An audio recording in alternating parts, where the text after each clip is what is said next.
So just before we go into questions, in summary, for those of you that were there for my first lecture, we concluded that there's no restriction to the ratio of higher order money or credit to money or gold.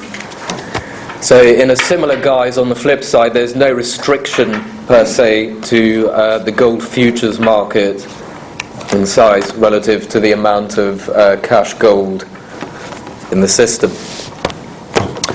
So strange but true. Strange but true. So any questions? Yeah, I've got one just to start, Sandeep. Professor the other day mentioned about gold hoarders, and probably most of the people in this room are gold hoarders in one way or another. When you say there's no correlation between the futures market and the actual gold, cash gold market, if there was such a thing as a systemic breakdown and gold became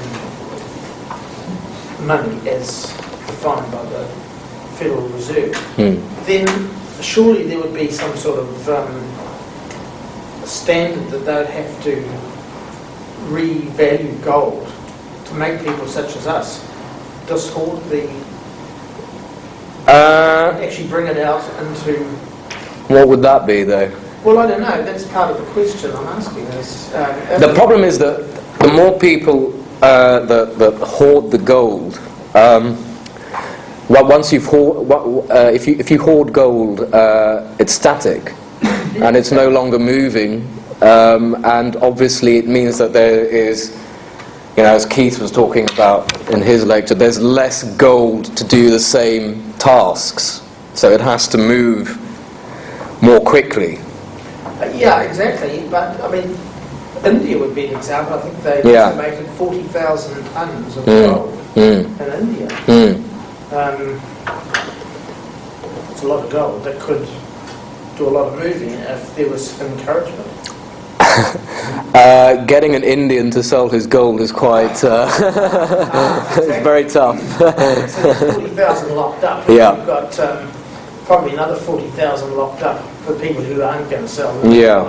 So that brings you down to 80,000 tons, which is what, a couple of billion ounces? I don't think that the 160,000 tons total gold, that was in a National Geographic magazine from, I think it was the mid-90s, and they aggregated all recorded gold mine production that they had, and they came up with that figure. But obviously gold was mined and silver was mined for a lot longer than recorded figures exist for. So you think there's more? I think there's much, much, much more gold. I mean, if you look at the fact that, LBMA, the physical market, turns 600-700 tons a day. Physically. And that's the net, so the turnover is even bigger. Yeah, that's the net, And if you look at something like Exxon takes 2 years to turn its market capital. So, you do that kind of, I'm not saying Exxon is like gold, but you do that kind of analysis and you come up with bigger numbers than 160,000 tons. So that's just not official? Yeah, it's not official. In as much and so far as National Geographic can be official, but... If I could just qualify something there, the really only disputed part of that National Geographic amount was the pre-1849 figure. Subsequent to that, it would appear to be fairly legitimate, as much as if one assumes that all gold mining is actually declared, which of course is a wild assumption. But those sort of discrepancies wouldn't amount to a whole lot, other than maybe 10 or 20,000 tons max. It's the pre-1849 figure that was an entire guess. Yeah. It was just plucked out of the air, and the author admitted as such later. That figure is still used. It might be worth circulating that to everyone. Do you have that, a copy of that? we'll search it on Google. But You yeah. know where I know who does have it, the guy who writes that report out of London, the Thunder Road report, and he did. No, well, Paul Milcreast. I'm pretty sure it was Paul. Okay. Yeah. I'll On get the Gold Standard Institute website. Yeah, that'd be awesome. I was going to say, I don't think the point is necessarily to get people to sell their gold. The idea is to get gold to move, which is going to involve building gold credit markets. So whoever has gold now is not looking to just hoard it, except to pick up an asset that produces more gold at a good, attractive rate of return. If you can buy a business for 1 ounce of gold that produces half an ounce a year, then that's a good deal, obviously. Mm-hmm. But the goal is to get real bills to circulate and to get proper gold bonds to circulate, which is an entirely different thing. But obviously, if paper collapses and gold is money, those who own the gold have the money. And that money is very dear, and obviously people took a lot of risks and worked very hard to get it. They have no particular interest in selling it for paper. Why should they? Paper is falling fast and gold is not.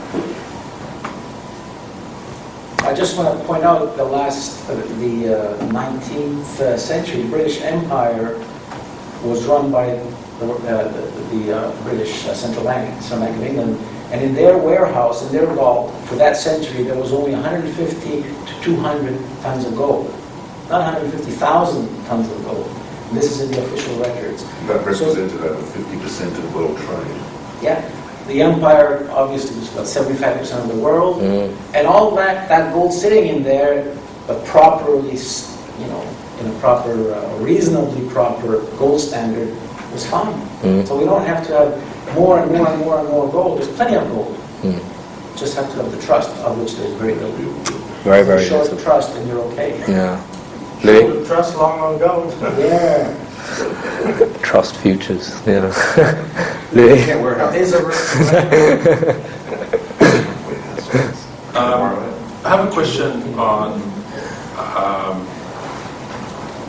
it's more refreshing my memory as to why, once we have the phenomenon of gold going in backwardation, that ultimately it will be permanent backwardation, because backwardation is a pretty standard feature on the commodities futures exchange. The cycle that oil or anything else goes quite predictably from contango to backwardation back to contango.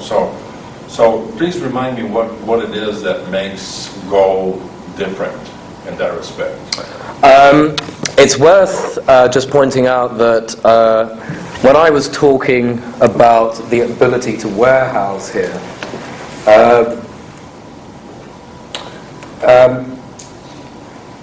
if the warehouses for that particular good are full, it's equivalent to there not being any warehouses at all. Right. It's equivalent. Right. So oil is a lot harder to store than gold is, for example. So you just need to build another building and you can store more gold. So sorry, and your question was why would it be permanent? Yeah. Why would it be permanent? Why do we believe that it will ultimately be permanent once we've had these small trips into It's effectively because no one is going to be willing to take that arbitrage profit for some reason. Now, it's either because they realize that when they sell their cash gold, they're not going to get it back on the same terms, or they might get a mixture of gold and gold leases back, or gold and cash, or something like that. That would be the primary reason, because up until then, every time it has occurred, it has been arbitraged away. So it goes out of backwardation after a sufficient price rise. But the extent to which it will remain in backwardation is probably going to get longer and longer, though. Now, I don't know what the definition of well, I do know what the definition of permanent is, but in this context, it's hard to say what permanent will be. You know, we could be in a position where it stays in backwardation for, let's say, 3 months, you know, across many different contracts, and then goes out again, you know, and then the next time it occurs, it's, you know, 4 months, and then 5. So it looks like it's tending towards permanent, as the trust is... Oh, there's no question that the trend is that. Yeah. It's just that... If I can just interject. Professor. I think I can add something to this thought. Why, once the threshold is reached, the permanent gold backwardation will be permanent, it will not swing back. Because you have to look at the alternative. The alternative to gold is the money issued by central banks. So let's assume that there is some movement towards swinging back from backwardation to contango. The thing is that the quality of the issues of the central banks have to do with the quality of the assets in the balance sheet of these central banks. You see? And now we have a taste of what's going on, haven't we? Because as the gold price was moving up, the central banks and the governments overseeing these central banks threw a lot of toxic sludge onto the balance sheet of these banks. And therefore gold is competing against this toxic sludge. So it's not hard to predict who is going to be the winner. This is just a thought. If I can just add one other thing to answer a different part of what I thought was Louis' question. Why is backwardation in gold more significant than backwardation in any other commodity? You know, oil goes in and out of backwardation. I think oil is backwardated right now, by the way. You know, the grains go in and out of backwardation. And the answer is gold has such enormous stocks to flows that any backwardation should be arbitraged away, whereas because the stocks to flows are so low in oil, it may not be possible to arbitrage it away. And also the storage capacity for gold is effectively unlimited. I don't think it's limited to, we can only store 3 bars and then, you know, that's it. All the gold on the planet is stored now. And so gold can be used to arbitrage away the backwardation. And the fact that it's not is significant. Yeah. In the case of oil, the oil isn't there to arbitrage the backwardation, and so therefore it's less significant from a systemic perspective. Is that the... Yeah, that's a good point. Ben? But could you say that the backwardation in gold, the short-term backwardation, can only be resolved and not become permanent because of the mismatching durations in the futures market? Because to me it seems that actually any backwardation in gold should lead, because it's a positive feedback loop. It has to be resolved with higher prices. The higher prices lead to loss in trust and leads to more backwardation actually. So you're asking... Is the mismatching of durations the reason why a short-term backwardation doesn't get into long-term permanent backwardation right away? So we had a few short-term backwardation, but they were resolved through higher prices, which actually shouldn't resolve them. No, the backwardation is a result of the mismatch, not the other way. Not the other way around. We got that again. Well, but through the mismatch, they can resolve the backwardation too. I mean, only if someone gives them a lump of gold. The mismatch is extended. Well, then it's not going to come out of the woodwork just then. Yeah, you know, it's gonna. Oh yeah, it will. You're just kicking the bucket down the road. Yeah. In the second diagram you showed just now, to multiply the futures market, right? With the So, according to your, if this is the only way to multiply the future market, shouldn't futures go to lending plus spot plus physical? It cannot be more than that, unless there's another reason why. Well, if you could get an estimate for the total number of gold leases, which you won't, because that's quite privileged information. You know, you will find a relationship between that and the size of the futures market, yeah. But that is completely verboten to anyone who's not in the bank in question. Sorry, but I could create a short in the future easily with my account. I just short 10 contract. Yeah. There you are, 10 exists without involving me or the other party.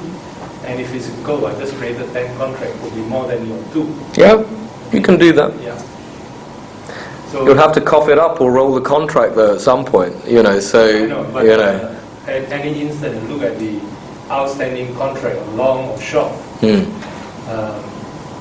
This scenario might be one, but I could, all the speculator or gambler can create another 1,000 contracts. Well, if you did, and you started selling them on the market, and you were depressing the bid of the future that you're selling onto,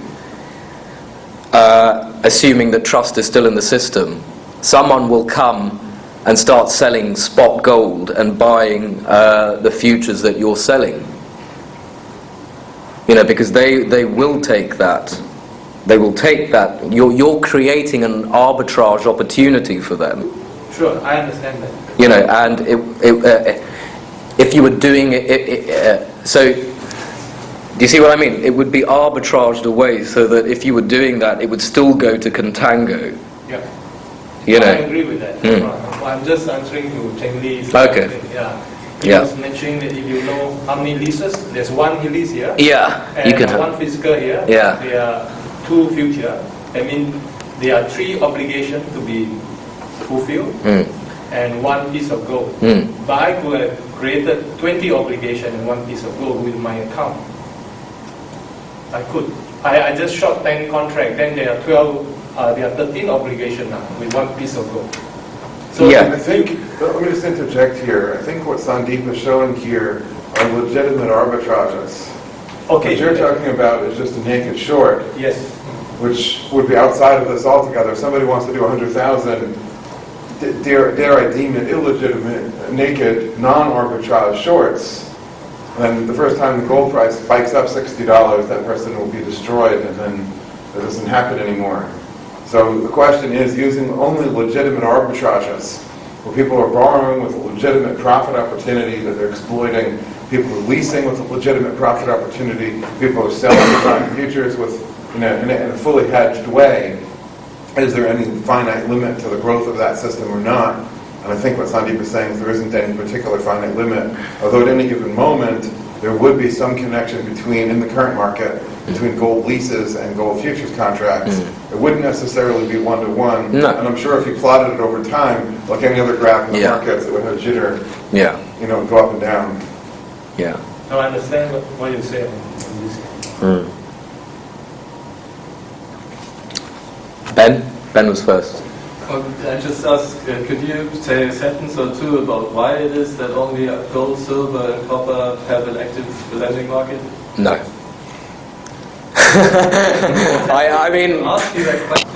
I mean, there's no reason per se why. I mean, you can have a lending market in cabbages, you know, if people are willing to. I imagine the spreads will be quite wide though. You can only have a lending market in a fungible good, really. So that restricts the number of things that. And there are not many people. But everything that is a futures market is a fungible good. So there has to be some other differentiator. Well, no, exactly. There has to be a willingness for people to keep accounts in the good in question. So there are people who are willing to keep their accounts in gold and silver and copper.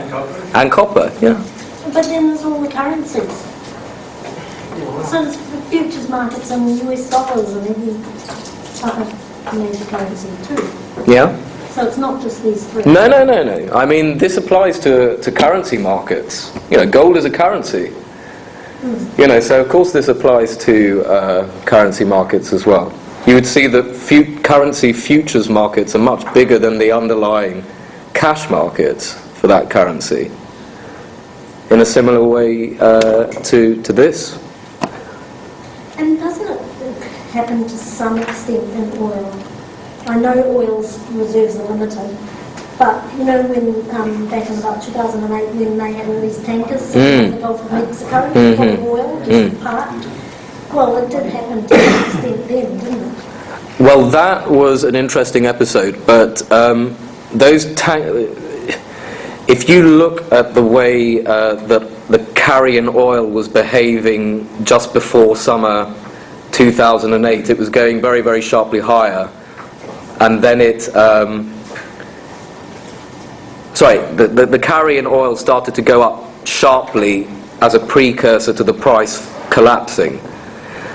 And as the price was collapsing, the carry went even higher. And I think it got to about sort of 9, 10, 12%, something like that on an annualized basis. So those tankers were not there to just scoop up oil and just hold it. They were there scooping up oil and selling futures and locking in a 12% return on their capital. You know, so that was the reason that they saw there was a huge change in a comparatively risk-free arbitrage that you couldn't have done before the crash in the oil price, that you could do after the crash in the oil price. And those tankers came out of nowhere, you know, and there was a rush to have new tankers just to capture that spread. So short-term oil fell into this basket, didn't it? Well, oil, there isn't a lending market for cash oil, you know, so it's slightly different to that. There is or isn't? Isn't, yeah. Well, the thing with the oil contracts too is that if you take a contract out on oil, you actually physically have to take delivery. And the idea is just to turn them over. Yeah. And I think a few people were caught, which caused that plunge because people just had to unload. Otherwise, they'd get a tanker on their doorstep for $20,000 a day. Thank you. I suspect, correct me if you think I'm wrong, that there's a correlation between stocks to flow. I mean, if the stuff goes through like mad, what's the point of lending it? What's the profit in that? And perhaps the specific value as well. In other words, it's much easier to warehouse and it's sitting there, and lending it seems to be reasonable. Whereas the oil is flowing through, it's hard enough to store it. Yeah. Never mind store it and lend it. Exactly. And other stuff. So and it's interesting that you only put 3 up there. Silver, and that's probably not as active a lending market as gold. Gold is primo, and the other one, well, a little bit, but then I hear about Chinese warehouses across acres and acres, so maybe there's a little more stock to flow in the real world of copper. So You tend to find that there's a lending market for goods which have very high stocks to flow ratios. that's what I thought. And as we said from day one, that's a facet of constant marginal, or near enough constant marginal utility. You know, so, and what's that? That's money. So it's only money and money-like things, I suppose, that have an active lending market. Sure, if you're going to borrow it and use it up, what's the point? Louis? What makes possible the multiple futures contracts on a single lump of the yellow metal is the leasing. Yeah. Right. Yeah. Assuming no naked shorts, legitimate.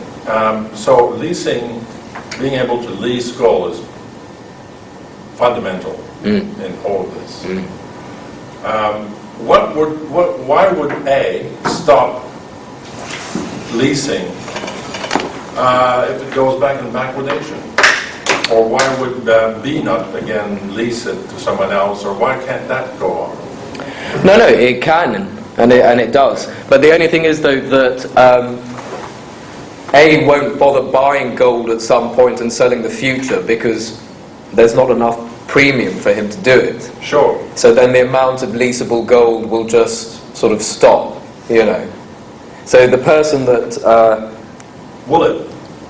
well, Will it? I mean, there's still money to be made to lease your gold. there is, but the market will have to change for that, for people to want to carry it in the first place. If someone's willing to carry it, you've got the gold locked there, the future there, then they'll lend it out. But if no one wants to carry it, just keep it there. You know, that's not gold that's available for leasing. You know, so when A lent to B, who sells to C, C did this, but C could have just put it in his pocket and run off, you know. So then that gold is not available to do Or the C same. could have lent it. Or C could have lent it, you know. Yeah, well, that's what I mean.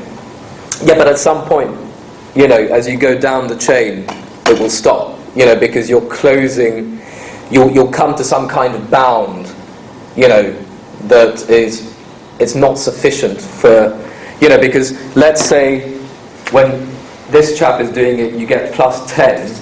When he's doing it, you might only get plus 8. You know, and then there will be a threshold plus 3, and then the person who sold, the person who Yeah, but again, you're comparing the cost of buying the gold and the premium you make by selling a future. No. All I'm saying is that at some point, this will not happen.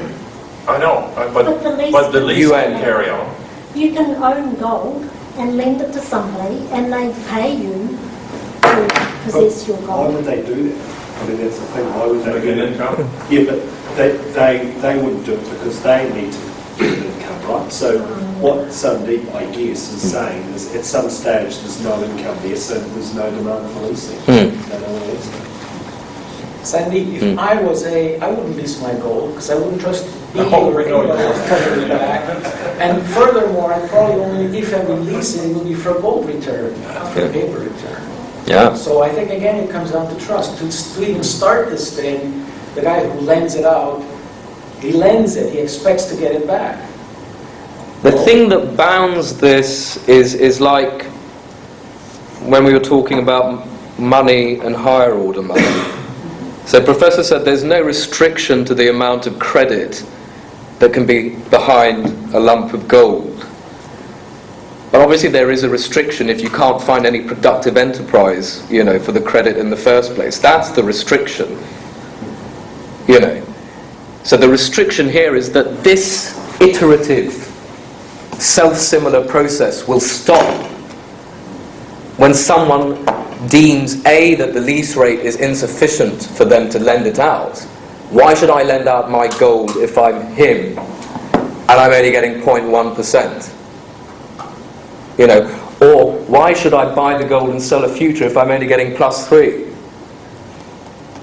So then that is sort of like a natural bound to the system, just like there's a natural bound. Of course, but we don't know for sure that the lease rate would go down to 0. No, I mean, yeah.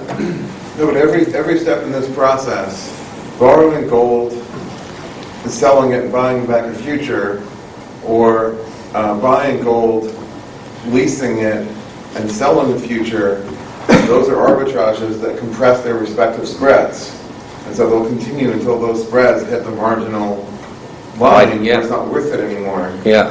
And then the question is what happens as it goes into backwardation and people are coming up short. Well, then what's going to happen is the cost of doing these things goes up, but the profit goes down at the same time, and so everyone is going to look at the market and see no opportunity, and there's no go button to hit that day. And then the next day, and the next day, and the next day, and the market just sort of seizes up or freezes up. That would be how that would be. That would be the observed symptom, right? Yeah. Can I ask, the gold bond idea that Professor Fekete put to us this morning, is there a place for for leasing within that? So if a country offers a gold bond, can that gold have been leased out to somebody else? Do you see that as part of it? Did you hear that, Professor? I have to go there because I need an interpreter. I'm sorry about that. Okay. Even with my hearing aid, I was not able to catch the sense of your remarks. So, Fiona was saying that in the schematics of issuing gold bonds, would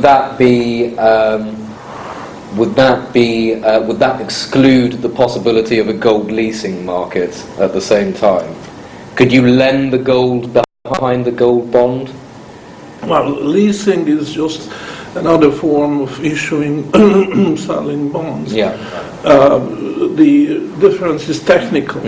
So the question is, do you mean leasing against lease money in I think it's irredeemable, yeah. or is it a gold lease, meaning the lease money is paid in gold? If it is, then there's no difference. Yeah. If it isn't, then the answer is obvious. I don't think that's your question, though. I think Well, I'm just thinking, so this way I see it that there's a lot of trust involved. Yeah. And, you know, if you can sell something into the future and you can lease it out, or whatever, lend it out. So the whole premise of this gold bond schema is that there's trust. So therefore, if a government has gold and they say, I will issue a bond against my gold is collateral, and effectively that bond is like a future in that I'm saying I'm promising delivery, you know, in the future. So then can that government then also say, and I'm going to go and lease it to somebody while I'm sitting on it? Will that work under your model, or does all that have to change? I'll just interject. Professor said that it's irrelevant whether a country has gold or not to issuing gold bonds. So the question is, can the country induce a gold income having written a gold bond? Attract it. You know, so Which is an entirely different problem. And it should be approached quite differently by the government to make the country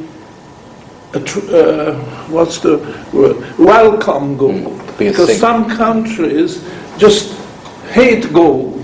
Now gold will not go there.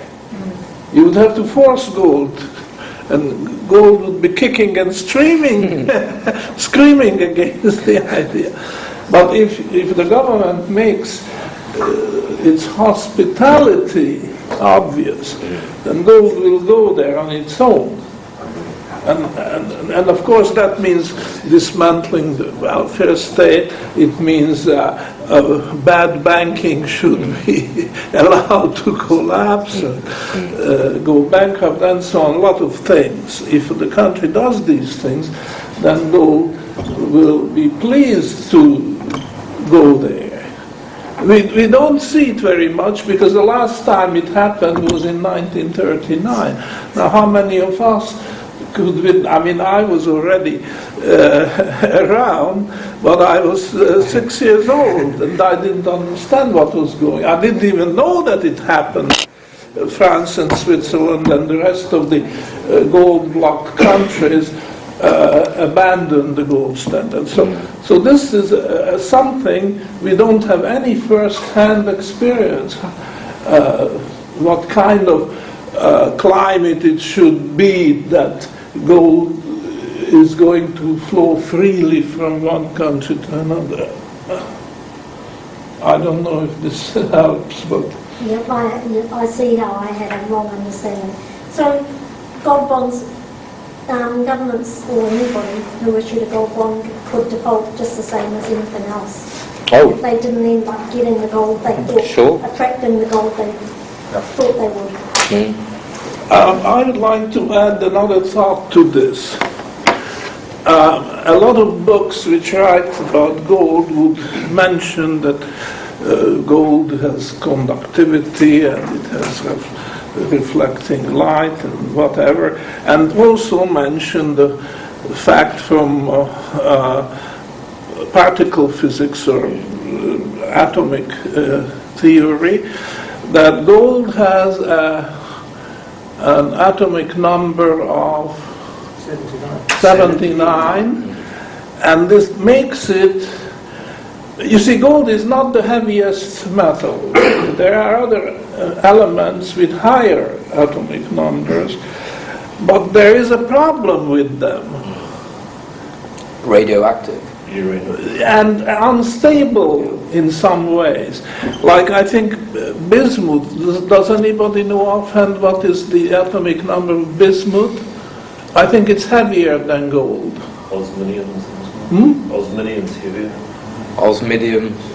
Right. They were quite, yes, it is. Okay. Yeah, it is. Okay. Yeah. I don't know the topic. But the fact about gold is that it is the heaviest stable element in the periodic table. I think that's a true fact. Now just imagine the amount of research which went into that chapter of science, atomic theory. I'm not referring just to gold, but to all the spectrum of the radioactive elements and unstable elements and artificial elements which have been created. Just imagine the amount of research.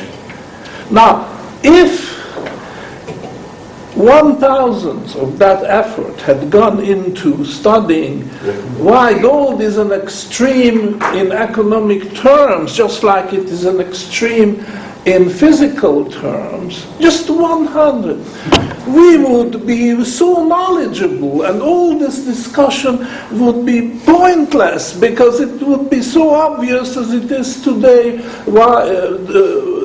why gold is important in physics, because it's the heaviest stable element, and we have missed all that. And this is not accident, is it? It was blocked. Whatever research effort was going to take place was blocked, and the government gave orders, and the orders were carried out by the research departments of the Federal Reserve Banks and the Federal Reserve Board and all the private banks, that you just stifled that type of research. Now, I don't think this could be proved, but it's obvious, because why did all that research, why was it done in physics, and why not in economics? Same type of question, quite different consequences, but human knowledge was not allowed to search for the truth and disseminate truth, as far as economics is concerned, since about 1930. That was the cutoff year when Keynes published his theory of money. See? It's criminal, really. It is criminal. It's worse than the Soviet Union's example of Lysenkoism, if you know what I mean. But they literally and physically exterminated all those biologists and geneticists who contradicted the absolutely rubbish theory of Lysenko. What was? Because Lysenko was given the power by Stalin to prosecute anybody who contradicted his thesis that the property of living organisms can be changed by changing environment. In other words, the government has this magic power of telling the plant that now your yield will have to increase 25% or else. And then, of course, all these pusillanimous biologists started writing papers and publishing books that yes, all the government has to do is this and that, and it will happen, because Stalin thinks so.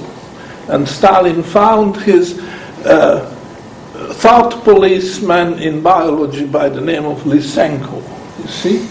Now, something very similar happened in the West.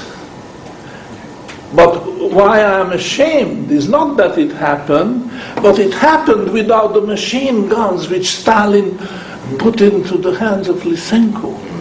There was no machine gun. There's not even a threat of assassination or something. I know nowadays the CIA carries out assassination orders, but in those days it didn't happen. And without machine guns, without Gulag and what else the Soviet Union had at its disposal, they could do the same thing. And I'm not making a speech in favor of gold. I'm a scientist, and I am just so much ashamed that this can happen without the help of machine guns. I'm utterly ashamed. And please take it as a genuine gesture. I admit at the end of my career that I'm not proud that I was a scientist in the 20th century. I'm not proud because of these blots. Stalin, yes, obviously it's terrible, but more terrible than Stalin is Roosevelt and Nixon and the rest of them. That's my confession to you. Thank you. If I can just interject, I think there is a gun. It's a soft gun in the West. Soft gun? Soft. What is it? It's not direct, but by controlling who gets funding for their research and who does not. Well, there is a little bit of difference, giving up income and giving up life, isn't there? No, that's what I'm saying. It's a softer approach, but there's still a gun behind it. The government taxes every business and every person to the point where they don't have fresh money to pay for their own research and their own education and everything else. They've given that budget to the government. Yeah, that's right. And then they tax away the potential money which would support private research. I mean, this is first-hand experience for me. I was taxed at a very high rate while I was teaching mathematics at Memorial University of Newfoundland for 40 years, 35 years. And then I could file out piles of application forms to various funding agencies and bag a little fraction back because I wanted to do research. And then I had to support it with documents that this research is promoting the public good, whatever they meant by that, you see. And I was so thoroughly disgusted. And this started in earnest. I started teaching in Canada in 1958. That was my first year. And this was still very, very little known that you can get government money to support your research. But a couple of years later, everybody was doing it. So I was badgered by the head of the department that, why don't you apply? Oh, okay, I said, I'll take a look.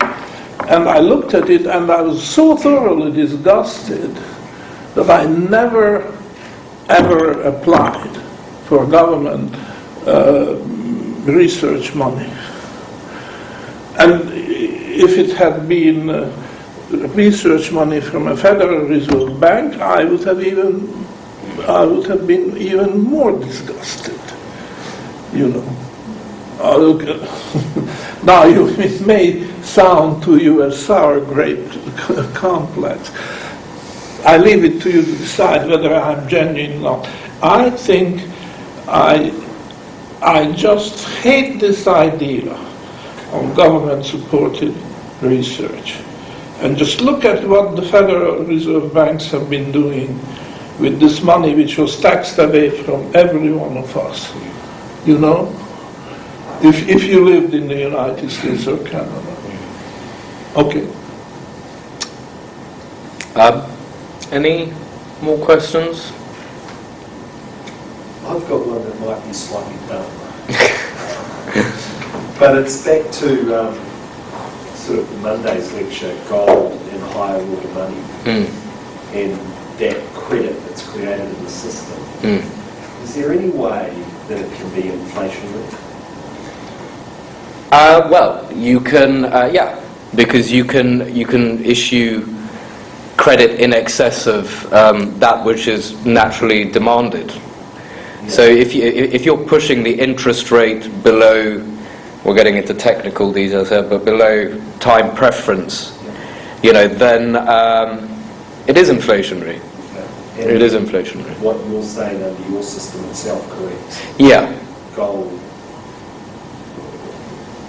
Well, gold gets ordered, or the interest rate is just a precipitation of that. Yeah, right. Whereas the government comes in and says, no, that's the wrong rate. Yeah, right. Push it down a bit. Yeah. And the act of pushing it down is obviously you're creating fraudulent, I suppose, so credit. Self-correcting. Yeah. Our problem, or one of the problems, is if a government comes in and says, no, we want that inflation to continue, interest rates are here, right? Yeah. Absolutely. Really? Mind if I make a comment, Sandeep? It's got to do with you guys coming up with insights and ideas and stuff. It always triggers some new thinking. And it brings me back to my own presentation yesterday about the bills market. And Keith brought up that there's no crash possible in that market. And like the professor said, there's no bid-ask spread. So I thought about this a little more. And of course, the bonds are bid for when they're primarily released. Their genesis is a bidding process. And of course the secondary market also is a bidding, that is to say selling and buying. That's not how bills come into existence. It's more like a commercial transaction.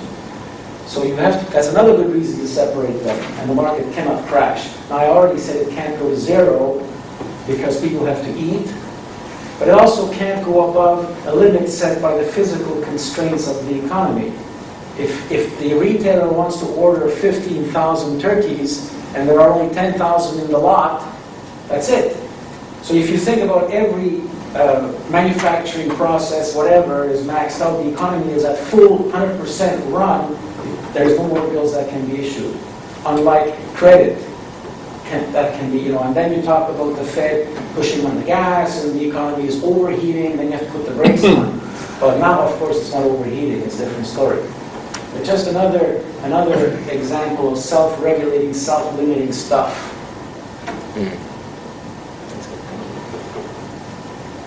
Any more questions? I think we'll call it a day then. Thanks very much.